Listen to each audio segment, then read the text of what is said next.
So yun, dito ulit tayo sa shop. Quick update lang ulit na kung ano na nangyari kay Aski. Papakita ko sa inyo kung ano na yung progress niya ngayon. Ayun. Bali, ito, yan, isa, ano niya, lagayan niya ng molye o lip spring, pinatabasan, nabawasan para doon sa gusto nating tindigan na lowered kahit hindi tayo magbawas ng molye kasi yun nga, form and function pa rin paglabas. Tapos ayun, gawaan na din yung ano niya, tambol niya sa loob, may itsura okay na din. Tapos yung sa flooring okay na din, kabilaan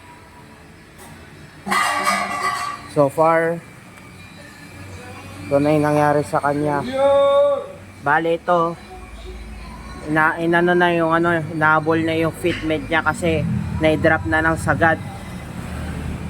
Bali yung mags na nakasalpak kasi sa atin ngayon tatama na dito sa mismong ano niya, sa may fender yan. Kaya ito sinabi ko na nirequest ko i-cut yan para di masugatan yung gulong at saka kahit papano, kahit lowered may play pa rin. Ayan, kasi nababa na yan, na lowered na, pero ngayon naka jack kasi ginagawa siya ngayon, yung ginagawa niya sa kanya sa kabila, nalagay ng battery, bulok na, tas papyaw na din. Ito rin yung isa pang nating pina-project yan. So as of now yun pa lang yung mga nagiging progress ni Aski. Stay tuned pa ulit sa mga susunod na update sa kanya.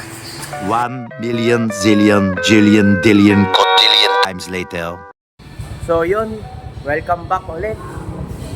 Medyo natagalan yung pagano natin ng bid. Tapos na nakabas ni Aski. At eto, ngayon lang ulit ako nakabisita. Medyo madilim kasi sobrang init ng panahon ngayon.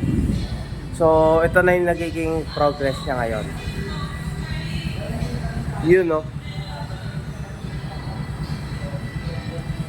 Bali itong nakikita nyo, primer pa lang yan guys. Ni-strip to metal na to.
Konti na lang.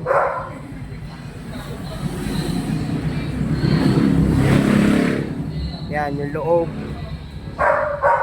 Mga tambol niya gawa na, mga bulok dito sa gilid okay na.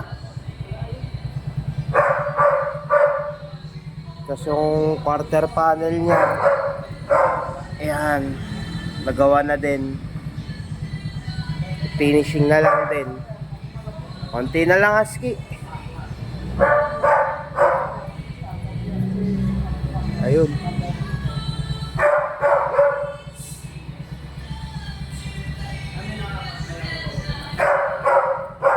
Tapos ito yung loob niya sa bubong, nagawa na din. Tapos ito yung bulok dito, loob, labas. Ayan. usually na pinapasukan ng tubig dati kasi nababasa yung ceiling. Ayan, saka yun. Alright. Until next update ulit. Medyo natutuwa na din ako sa nagiging progress sa kanya. At super happy and excited na akong matapos ang project car natin si Asti. And so, thank you. Stay tuned na lang ulit sa next video. Peace.